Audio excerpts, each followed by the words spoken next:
Good evening, good morning to everyone joining us worldwide, and welcome to the AUQR ECN Early Career Network webinar series. The AUQR ECN exists to amplify the voices of early career researchers and ensure their contributions take central stage in our scientific community. We're also working to connect researchers at smaller institutes with their peers at larger research centers. This monthly webinar series is our first major initiative towards these goals. Each session brings together ECN and senior scientists in what we hope will be a comfortable collaborative space. Currently, PhD students and other ECN can present their work, engage in discussion, and receive mentorship from established researchers, all in an environment that values learning, honest feedback over formality.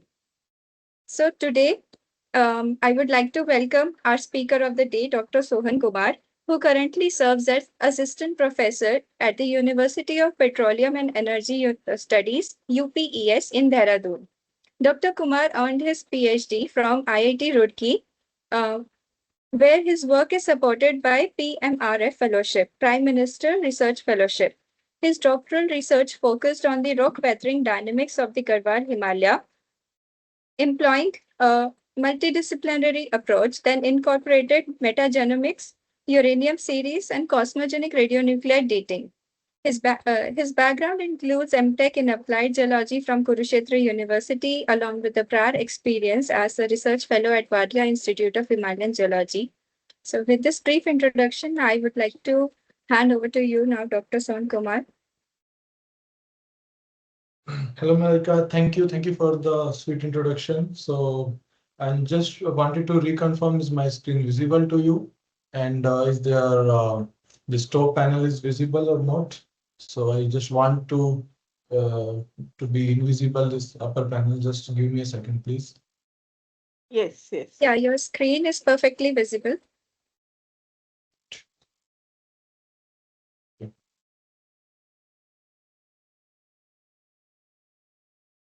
Yes, the upper toolbar is now hidden. Okay, sure.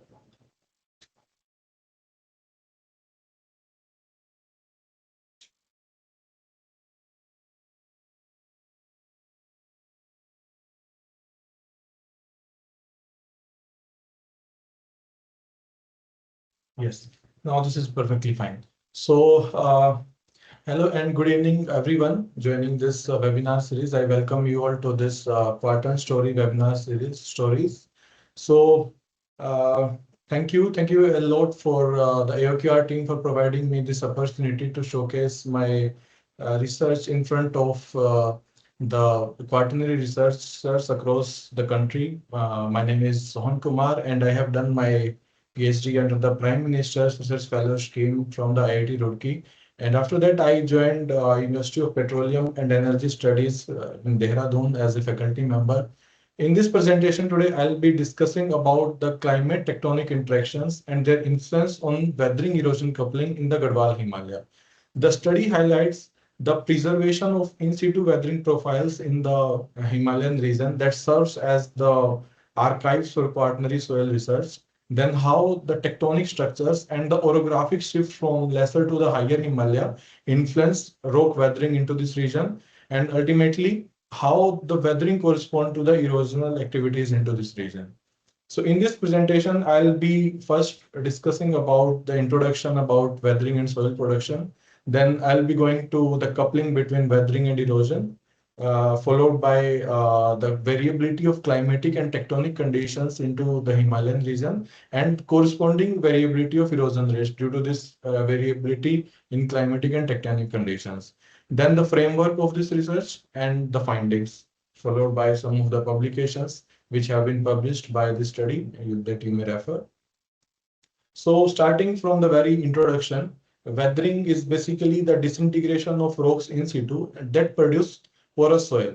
And that soil may be further moved on the slopes by surface erosional processes that may be the fluvial system, maybe the glacier system, or maybe the landslide activities. So The collaborative effort of this sediment production by weathering as well as erosion, they both actually govern a lot of geological phenomena into the regions, basically the source region as well as the sink region of the sediments. For an example, due to the tectonic upliftment, the steeply rising the mountain belts, they actually create steep slopes. And while having the slopes, the erosion and weathering rates actually increases. So they try to produce more and more sediments. And in association with the warm and wet climate during the monsoon period or during the warmer global scenario, then they may try to counterbalance the effect of these rising slopes. They try to lower down the effect of this tectonic upliftment, not only in the source regions, but also in the sink region, like where the sediments get deposited temporarily, like in the foreland basin, or the permanent storage in the or the final storage in the deltaic systems. They also have the implications of this soil production rates, because this soil production in the catchment will decide the sediment budget into this foreland basin system. And the sediment and water budget further govern the associated hazards, the episodic associated hazards with these river systems, basically. And this kind of phenomena and research become much more interesting or crucial when we talk about the river system like Ganga, Brahmaputra, Indus, which are among the most sediment generating river across worldwide. And we have approximately 10% of the global population that resides into this foreland basin of these river systems. So any kind of disturbances into these sediment visiting as well as the episodic hazard, they create a lot impact on the global economy as well. So all in all, we have the upliftment and the monsoon, or maybe the fluvial processes that produce tectonic upliftment, then sediment generation that get eroded, and this gets deposited into the foreland system. So all of these processes in collectively try to modify or evolve the earth surface or the landforms with time. So in specific regions where the weathering rates exceeds the erosion rates, there are possibly the preservation of in situ weathering profiles. And the sediments stored into these weathering profiles, they actually preserve the signatures for the activities that has been involved into the production of this weathering. This can help us to understand the weathering rates, then the slope behavior, how they have been occurred, the monsoon variability, the tectonic conditions that has been involved. And these are the archives that I had tried to study into this research to understand these processes from the Garhwal Himalaya. So this is the background. Basically, weathering and erosion, they both are tightly coupled. Weathering in the one side that help to produce porous soil, and that porous soil is to be can be transported by the erosion processes. So this can help to intensify or accelerate the erosional processes. Likewise, if erosional processes accelerate, this also impact the weathering conditions. So if you see this slope, if MD is the mass that can enter into this particular soil column, and ME is the soil mass that can be transported from the top by surface erosion within the time T. So the relative rate of this sediment production and sediment removal from the surface, this will define two, three things. One is the weathering intensity of the soil that has been collected into this weathering column. Another is the thickness of this column. And third one is the rate at which these sediments are getting incorporated into this weathering column. For an example, if this rate of removal is higher than rate of production, in this case, sediments will get lesser residence time within this weathering column. And in that particular case, the weathering intensity actually start declining. Likewise, if this is again, this is higher, so this column of this weathering, the thickness of this weathering column again decreases.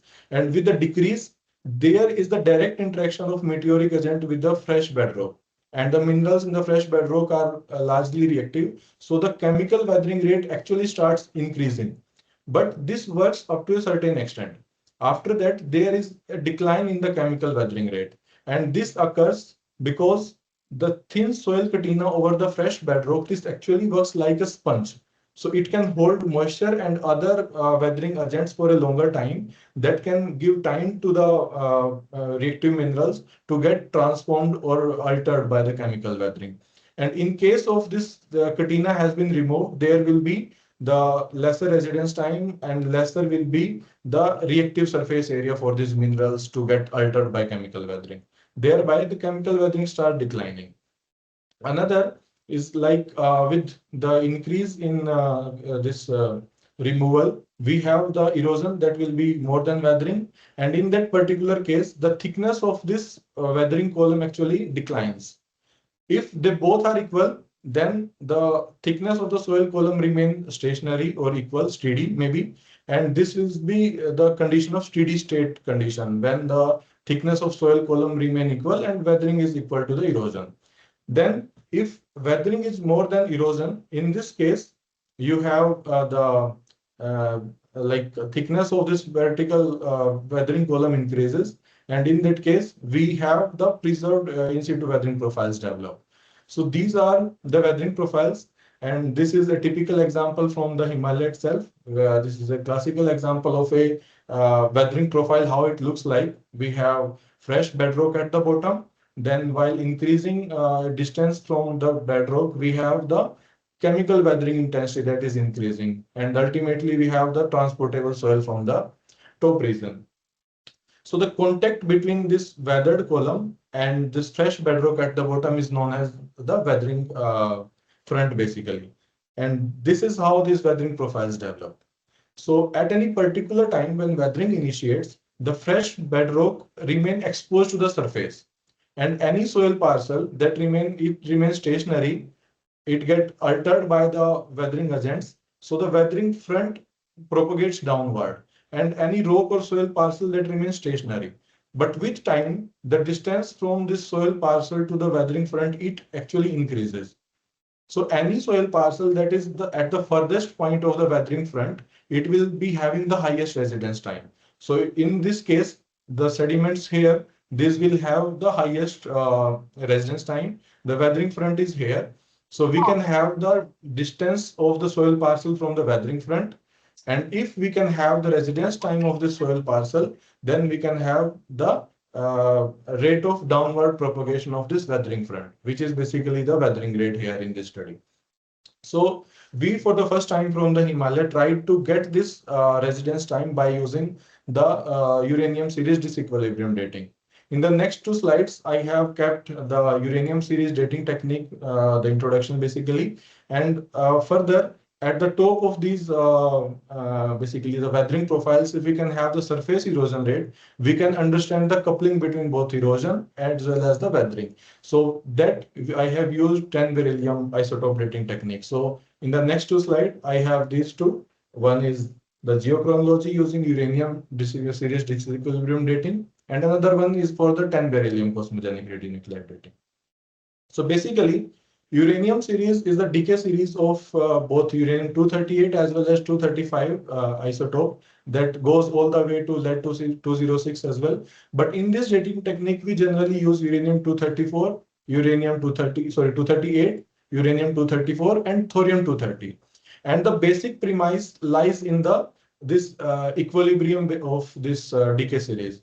What happens? If any rock parcel that remain isolated or or remain in a closed system, that is absence from the outer atmosphere, so the decay series remain in the secular equilibrium. That means the amount that is the parent nuclear breaks to its daughter, the equal amount of this daughter breaks to furthest daughter. So any activity ratio of daughter to parent nuclide that remain equal to unity number is equal to 1.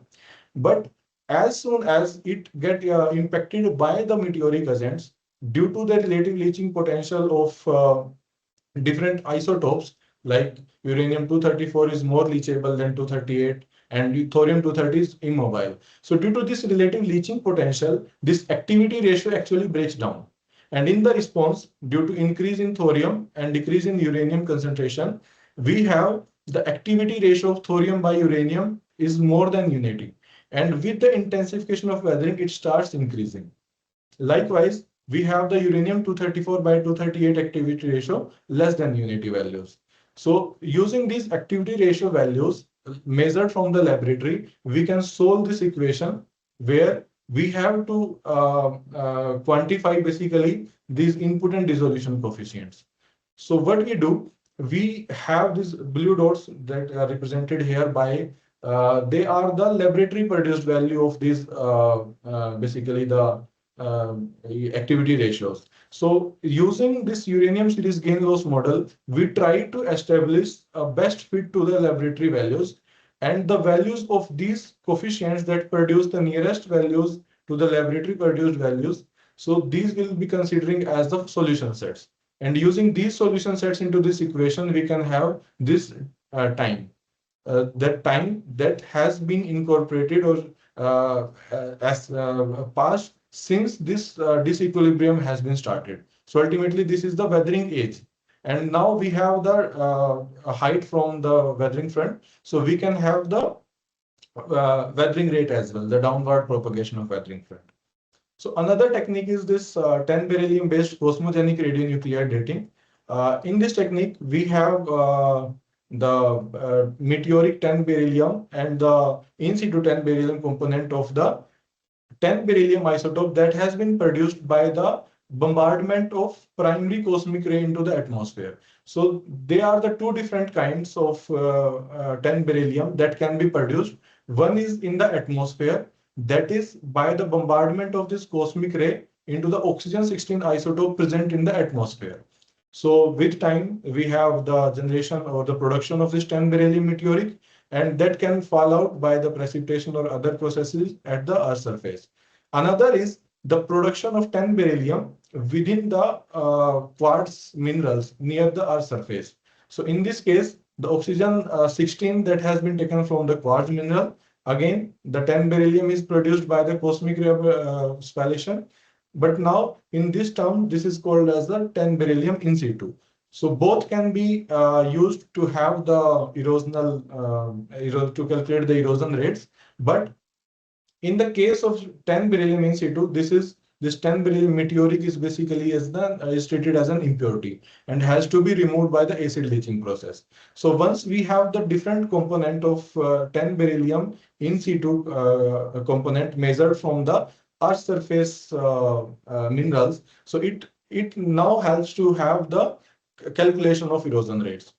Higher the concentration of 10 beryllium that has been produced in situ, that means more and more is the residence time of the mineral that has been remain exposed to the outer atmosphere. And lesser the concentration, that means lesser the residence time and higher are the erosion rates. So using this 10 beryllium, in situ 10 beryllium, we can have the erosion rate by using this equation.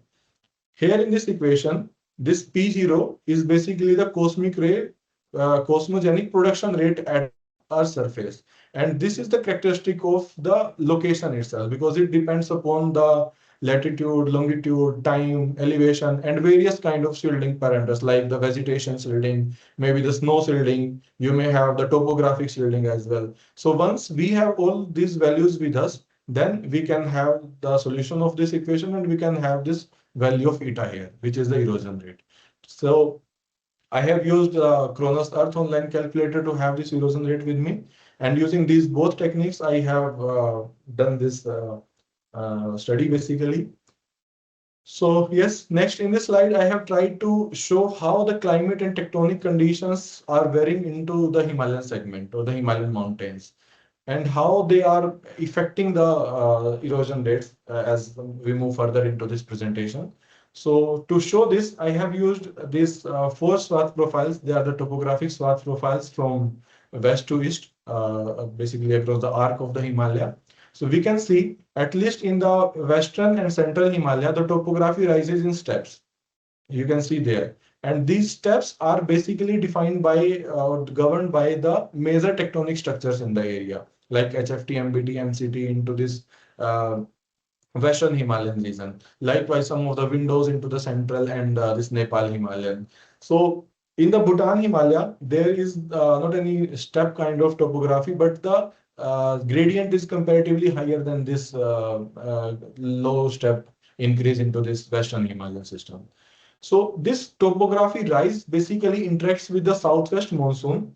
You can see here, and it creates two precipitation bands across the stripe of the Himalaya. So these two bands lie, one is into this lesser Himalayan region, and another one is near this MCT region, which is basically the upper lesser Himalaya and the lower higher Himalayan region.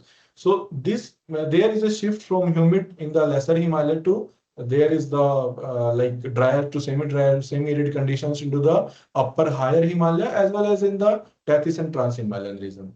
Likewise, there is a topographic shift as well due to this tectonic condition, and both of these actually work together to have the different contribution of erosion and weathering into the Himalayan river, Himalayan systems. These are some of the major river systems of the Himalayan arc. So there are the this basically published literature where we have the average values of the surface erosion in the catchment values, as well as some of the indirect studies of soil production by weathering by using indirect estimates using this catchment average value by using the steady state hypothesis. And in the steady state hypothesis, there are basically a few of the complications because the very first thing is it assumes the rate of production equal to rate of removal. So erosion rates are basically considered equivalent to the weathering rates. But if we see, we have the erosion rates values that goes up to 5,000 or 5,500 within these river systems. And at the higher denudation rates may be at more than 1,000 or 1,500 mm per K. Weathering, actually the sediment production by weathering cannot comply with the such high denudation rates. And in this particular case, slopes get steepen and steepen and steepen. And in this case, the sediment production is basically governed by the landslides. So if we have the average values from a catchment, it actually gives us the overestimated values of soil production by weathering. Another complication is like if we have the sediment collected from this zone, it will give the average value of the whole catchment. And sediments at this point is basically coming disproportionately from different segments of the Himalaya, basically highly from the transition zone of lesser to higher Himalaya. And in this case, we actually mask the spatial variability within these catchments. So in the next exercise, what I have done, I have taken all of these data points and I extracted all the smaller catchments from the these rivers, smaller catchments, and plotted the values like here I have shown it. So like plotting the values here, I could see that the regions that are having the higher denudation rate, basically more than 1,000 mm per K, they are lying in the northern regions of the Himalaya. And those of the lower denudation rate, they are lying in the southern part of the Himalaya. So to see why this variation is being happening or occurring, so I had tried to extract the channel steepness index, which is basically a KSN. So in the KSN plot, I can see that there is a shift from low KSN values in the southern portion to a higher KSN value in the northern regions of the Himalaya. And this shift is basically because of this topographic variation or the transition. So we have a topographic transition, and with this topographic transition, we have the channel steepness transition, and we have the higher erosion rate from this region in the upper regions of the Himalaya, maybe the higher Himalaya, and the transition from lesser to the higher Himalaya. So, but we have the lower erosion rate, lesser erosion rate from the southern portion, from the lesser Himalaya and sub-Himalaya. And from this reason, we can have some of the weathering profiles preserved because we can expect that some of the regions might have the weathering rates which can exceed, say, more than 100 mm per K. So considering this fact, I had chosen this area and explored, and I was fortunately able to identify and locate few of the weathering profiles. I have kept 4 here in this presentation. So these weathering profiles basically have the specialty in their location. We have 2 weathering profiles, this number 3 and number 4. They are lying or developed into the granitic lithology. One is from the Devguru porphyrites of the lesser Himalaya, and another from the Malari lithogranites in the higher Himalaya, in the upper higher Himalaya. So, but there is a shift in the climatic condition from humid to semi-arid climatic condition. Likewise, another two weathering profile, number one and number two, they have been developed on the similar lithology. We have the Rudraprayag metavolcanic rocks into this region, but among these two, this two number, this is influenced by a local or may call a strike slip fault, which is this Kaliasor strike slip fault.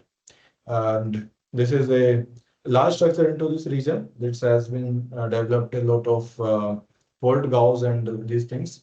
So basically correlating these four weathering profiles, this has given me the opportunity to understand how this climatic shift and these tectonic conditions, they have been governing the weathering, basically weathering dynamics into this region.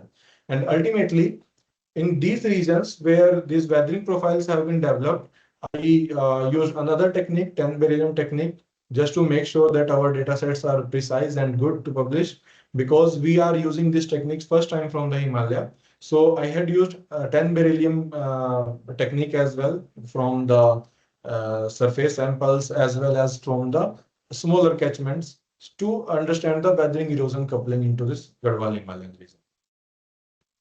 So yes, the very first thing, the influence of tectonic structures on the weathering. So this is the Kaliasor strike slip fault that I was discussing in the last slide. So this is using by using various shear sense indicators and different structural components from the region, I was able to identify the slip behavior of this fault, which is the dextral slip into towards the southwest quadrant, and which is further dislocated by another Narkota strike slip fault. So in this paper, we have a paper published using the structural component of this strike slip fault, as well as the slope instabilities that has been occurred due to this faulting event. So this is the fault architecture, and we could able to identify two weathering profiles. One is from the damage zone of this Kaliasor strike slip fault, where the fracture system basically is very dense, and another is this PWP, which is Pelgaon weathering profile, which is located outside the influence of this fault. And by correlating both of these weathering profiles, we can have the impact of this fault onto the weathering dynamics into this region. Because lithology of both of the rocks is basically the same, but the weathering profile, this BWP, this is having the dense fracture network as well as an overturned fold into the bottom region of this weathering profile. The another profile, this is having a kind of uniform pattern of this discontinuities, and we have a kind of low dipping angle of the foliation planes as well. Yes, this is the weathering intensity, the correlation of weathering intensity of both of the weathering profiles. This one is out of the fault influence, and here we can see we have a consistent increase of weathering intensity from bottom to the top of the weathering profile. And this actually goes all the way from almost 45, 48 at the bottom to 82, 83 degree at the of CIE at the top of the weathering profiles. The increasing pattern can be seen in the another weathering profile as well, but here the difference is very low. And this pattern can be seen on the ternary diagrams as well. The one which is outside of the fault influence, it shows a definite weathering trend going all the way parallel to ACN tie line from fresh rock category to intermediate weathering condition. While that in the fault influence, it shows the clustering into intermediate weathering condition. This help us to understand that while moving towards the fault core, we have the higher density of the fracture network, grain size decreases, and therefore this weathering front actually goes downward.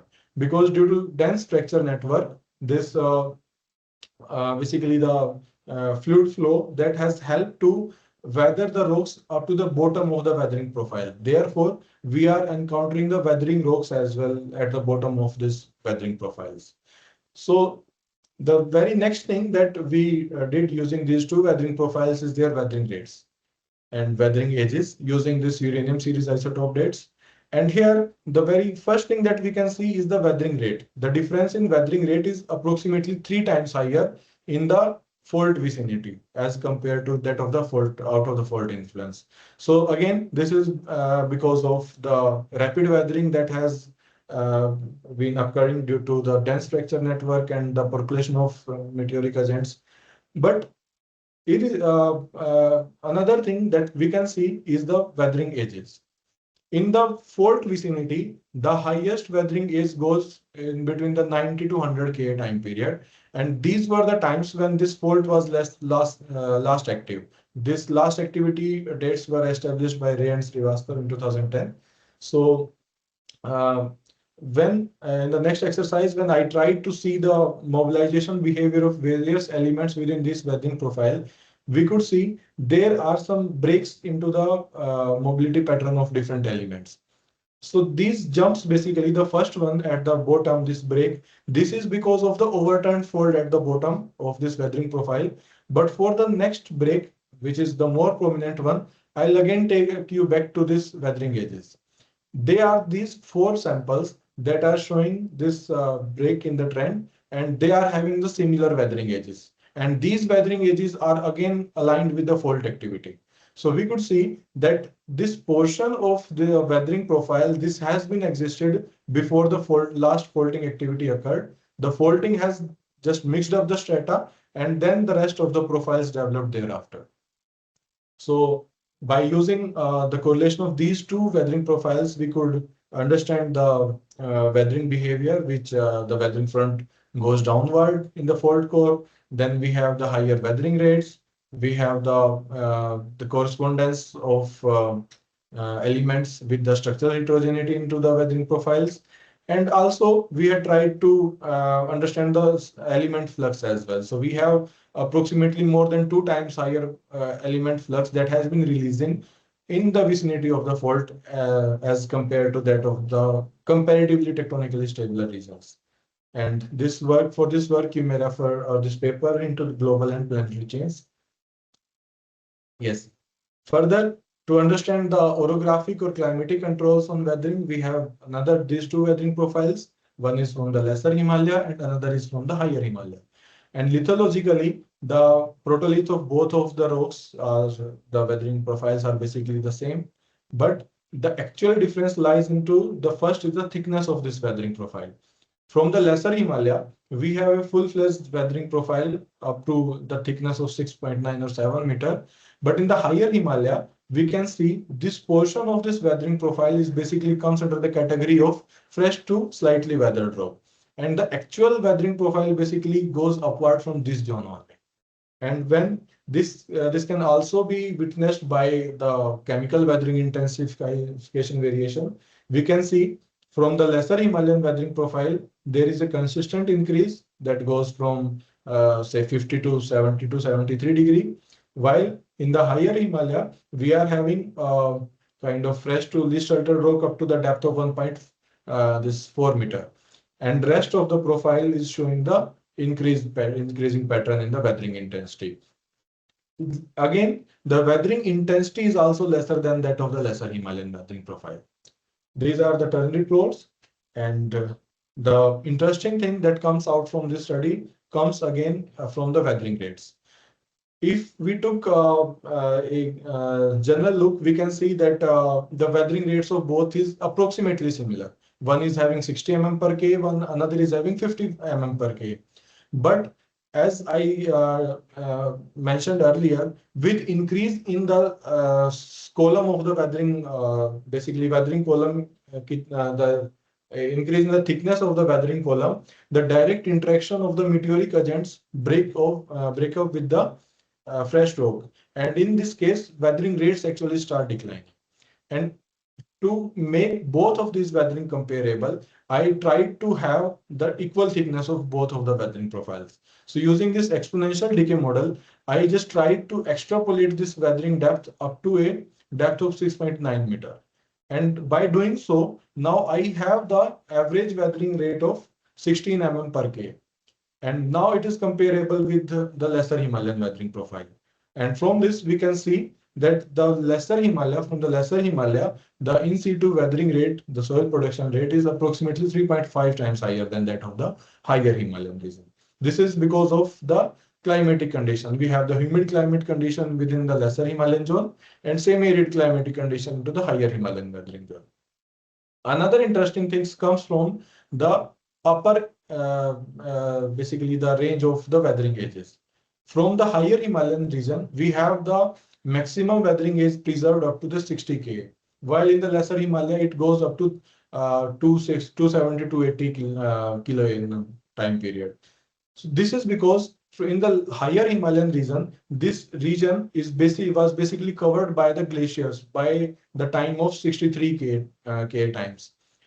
Deglaciation occurred after 63K in the Himalayan regions, and this area get exposed to the outer atmosphere by rapid erosion and removing the glaciated material basically on the top. So this was the area that remained exposed during the LGM period as well. In the last glacial maxima as well, the glacier snouts were at 3,550 meter above the mean sea level. While prior to the 63K, they were at this position at the 2,600 meter. So this area marked in the white region here, this has been remained exposed after the 63K every time. So our weathering profile, this Malari weathering profile, this is located within this zone. So this states that first deglaciations occurred, then only we have the exposure of fresh bedrock to the meteoric agent and the development of these weathering profiles. And again, due to the lesser time, the lesser residence time available for the weathering activities, the thickness of this weathering column has gone only up to the 1.3, 1.4 meter from the surface. While in the lesser Himalaya, we have the long range of weathering history, and we have the higher thickness of this weathering columns, basically. So this is the thing. In association with some other work, this has been published into the Katina. You may refer to this paper. So next is, now we have the weathering rates from different sectors, from different regions of the Himalaya, but they are again from the uranium series technique. So we have to make sure either they are right or they are wrong, or there are some chances that there may be some error into this analysis. So I have taken few of the sample from the slope regoliths where these weathering profiles has been preserved. They are the areas where these weathering profiles are located, and then they are the catchments where I have collected the samples from slopes as well as few of the sample from the catchments as well.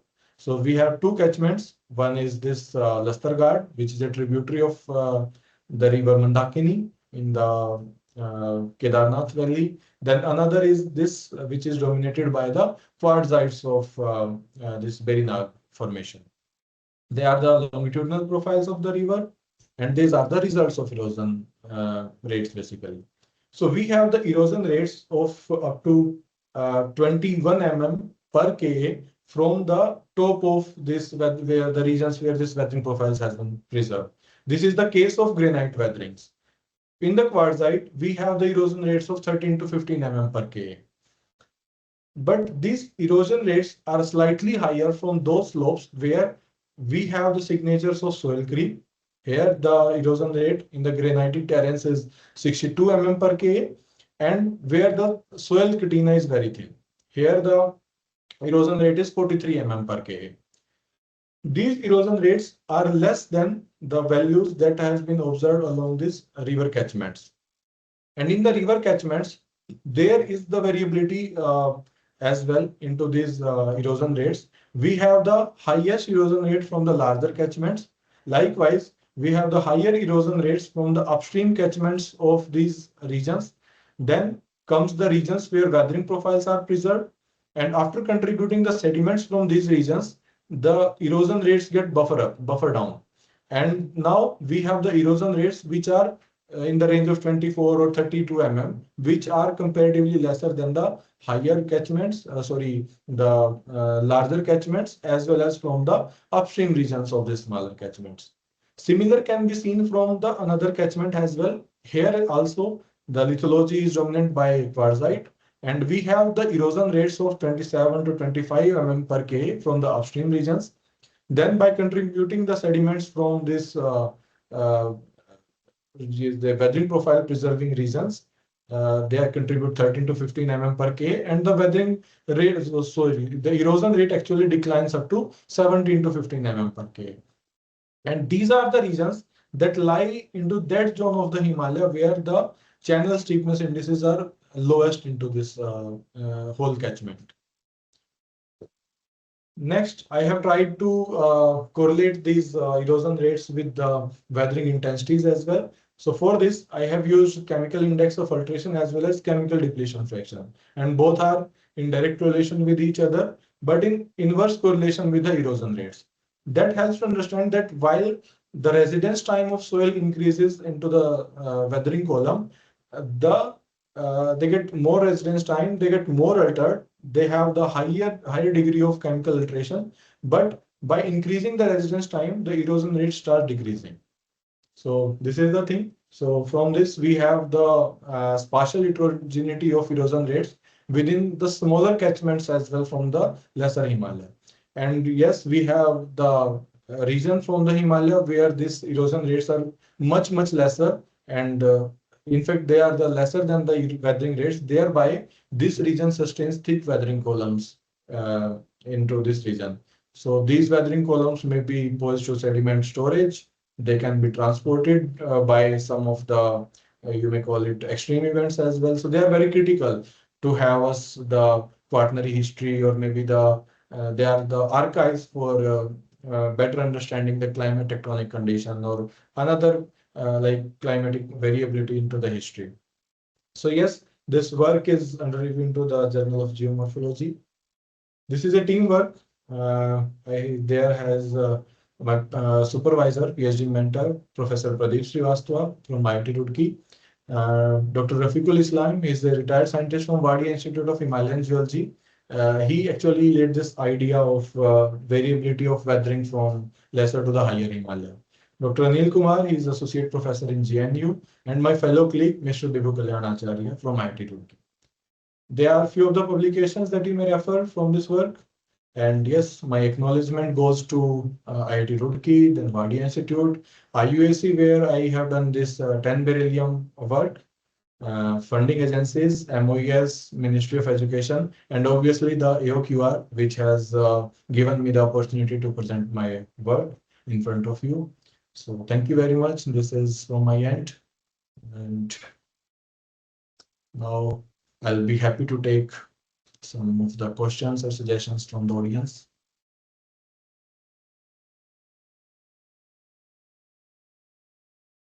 Thanks a lot, Dr. Sohan, for this wonderful talk. And it is interesting to know that to some extent the weathering rates are anti-correlated with the erosion rates. So Yeah. now the floor is open for the questions. And if anyone has questions, they may please unmute themselves and ask directly or type in the chat.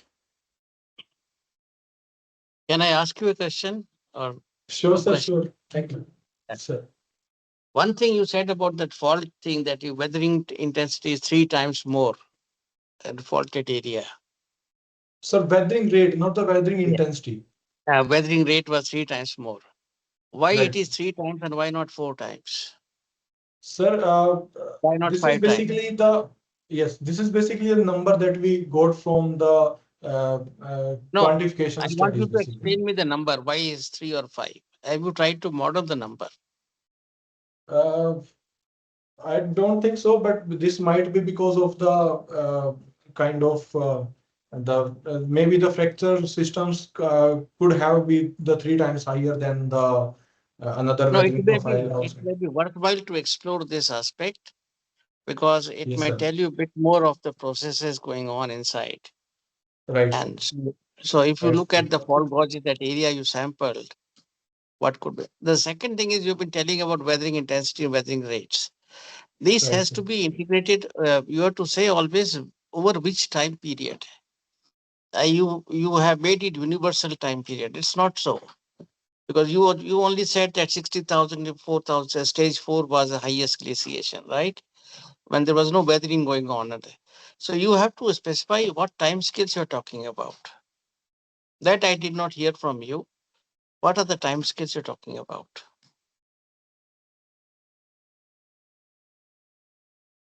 Hello? So I was so yes. So I have presented the time frame with the basically this kind of like Now, when I was can you talking. give me, okay, you say weathering intensity, weathering rate, whatever you tell.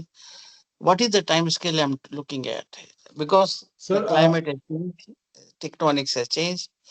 So what is the time scale you are talking about? Your numbers are valid over which time scales? Sir, I have given these numbers into different weathering profiles. For example, for the climatic variability, I had used this like 0 to 270 Ka time scale. For the higher Himalaya, I had used the terms 0 to 60 Ka. So I was basically dealing into the last 100 to 100 to 200 or 250 kilo year time scales only.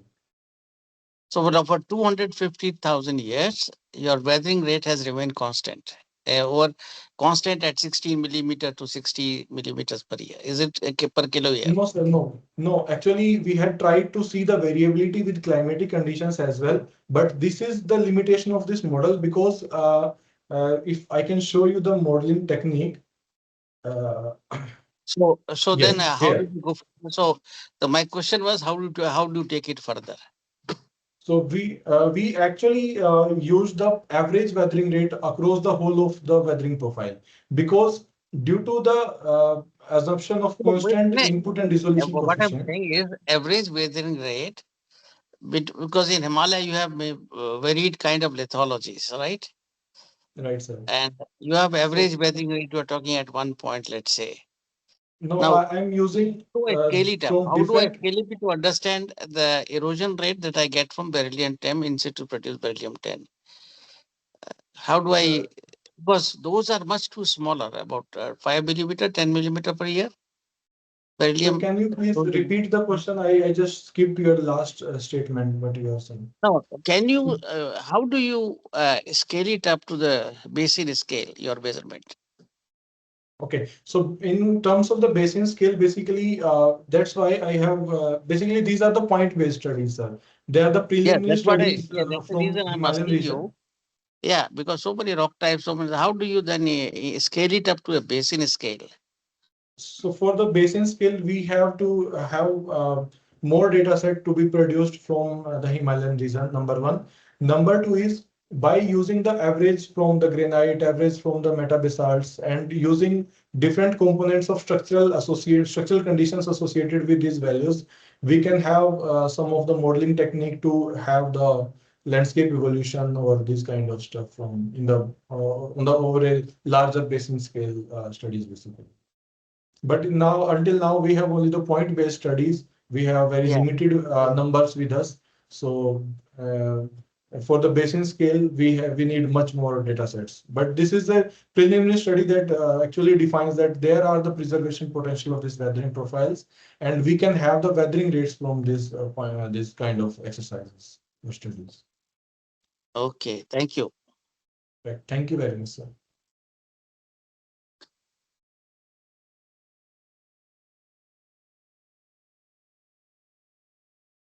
Okay. I also have one question. Yeah, That sure. when we conduct such studies using beryllium 10 or uranium series dating, so uranium series method, so uh, if we have some extreme events like landslides and all that, um, so, so how do we incorporate them in the studies, or do they affect the our calculations of the rate? Yeah. So in case of you said about the landslide and extreme event, what happens? They are the rapid events. And in these particular cases, the kind of like if you talk about the sediments collected from the river, if they are having the contribution, large contribution from the landslide, it will show very less 10 beryllium concentrations, which has been produced because the rock has been exposed for a shorter time period to the outer atmosphere to the outer cosmic rays basically. So if we have the larger contribution, very lesser values of the 10 beryllium, then we can say that either the erosion rates are very high, and the erosion rates could be very high because of the landsliding events. So these things we can have from the fluvial, basically the archives into the river system. But they are hard to extract using this uranium silver technique. Okay, so we will need a multidisciplinary approach, like to Sure, understand the extreme events. exactly. Hello, good evening. Hello. Hello, sir. Hello, sir. Good evening, Yeah. Rakesh, sir. Yeah, I'm Rakesh from University of Kashmir. I have a simple question that how would you correlate the lithological variation? Somewhere it has been granite, somewhere it is metabasic, or you have been saying about the metamorphic rocks.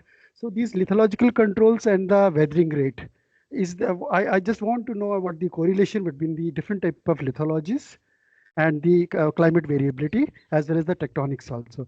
Will you please shed some light on that aspect? Yes. So first thing about the lithology, I have taken the fresh rock sample. So I have done the petrographic analysis as well as the geochemistry on the fresh bedrocks. So just to make sure that they are into the like very similar or within a range of similarity. I did it for the metabasic rocks as well as for the granitic rocks. So that makes sure that we have the similar composition. Then only I had proceeded with the further this metagenome, this uranium series analysis and everything. And in terms of the climate, my question is like that: can we correlate the mafic rock with the siliceous rocks? Is there any correlation between the two? I mean that both have the different lithological composition and they have yes, different rate of weathering yes, also. exactly, And sir, exactly, also. exactly. That's why So the you correlation is. quantify, yeah, one can quantify the rate of erosion in terms of varying lithology. Yes. So basically, This the correlation. lithology. I want to say is the quantification can be done for the granite having that 3 times and the mafic rocks has been 2 times, like this type of your predictions. Yes, sir. So Yeah. basically, from this study, we could see that I have only correlated the weathering profiles from the similar lithology, granite to granite, basalt to basalt. Okay. And another thing is when I talk about the erosion rate, I actually took those catchments only where the lithology is approximately uniform. Like one is the quartzite dominated catchment, and I have correlated it with the quartzite weathering only. So this is the thing, sir. So it is from the same provenance. You mean to say the climatic provenance has been same. I mean, for I'm the not getting it is your if it is from the lesser Himalayan zone, then it will be all lesser. If you have been taking from the higher Himalayas, it could have been the different climatic regimes. Climatic and tectonic regime is different. Lesser Himalaya have the different, and sub Himalaya has different. So, and I mean, every regime has its own limitations for the gathering and erosion rates. Sir, as far as I got your point, because your voice is getting some echo. Okay. Yes, you are right. The weathering dynamics are completely different because there is a climatic shift. But Yeah. we have used the term average weathering, which is because of chemical, which is because of biological. So we took the average component of all. And these techniques that I have used, they actually give us the average values only. So they didn't give us the different contribution of what is the input from climate, what is the input from tectonic and microbes or maybe the lichens. So we actually use the average terms. And this average actually we have correlated from one climate to another climate. Okay, I got it. Thank you, sir. Thank you, sir. Thank you very much. Yeah. Hello, Sohan. I'm Benita again. Thanks for this very nice review that you did for the entire Himalaya, and then about the lesser and the higher Himalaya. And I will agree with you that we need more data sets, more studies on different rock types, as Dr. Rakesh said, on different lithological, constraint areas. It was a good learning for me. I just wanted, it's not a question, but just an inquisitivity that what about the Trans Himalaya where there is climate?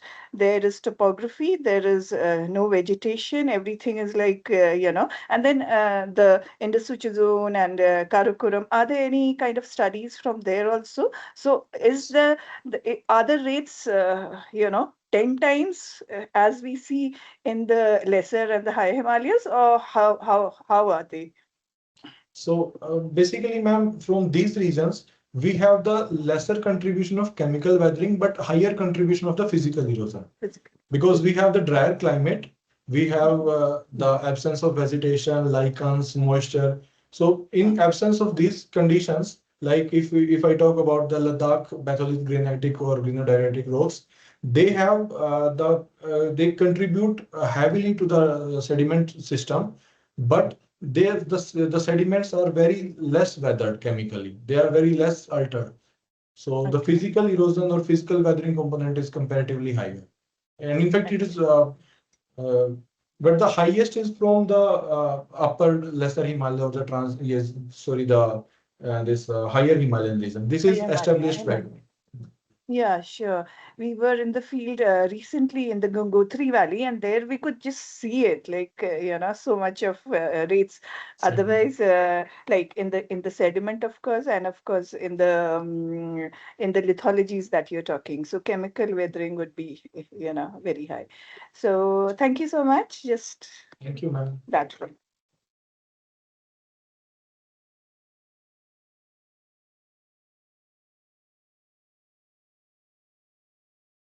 Okay, so I think, So, Malaika, thank you very much. Thanks for this opportunity. And if anyone else has any doubt, so they can actually contact to me as well directly. And so I'll be leaving now. Thank okay, you. so if we do not have any other questions, so let us thank the speaker. So thank you so much, sir, for accepting our invitation and giving us a wonderful talk today. Thank you. So, and Thank you. also we would like to thank the AOQR community for always encouraging us for organizing early career activities for the early career researchers and connecting them. And we would also like to thank Pandit Deendayal Energy University, Gandhinagar, for providing us with the platform to host such events. So with this, I would like to thank also all the participants who have joined us today from various places, given that today is Sunday. And with this, we will meet next month again with another such a wonderful talk. So till then, see you all. Bye-bye. Okay, thank Bye. you. With this, It was a pleasure Thank meeting you, you all. sir. Thank you. Bye. Thank you. Thank you so much. Bye. Bye. Bye. Thanks, Malika, for organizing this. And the recording.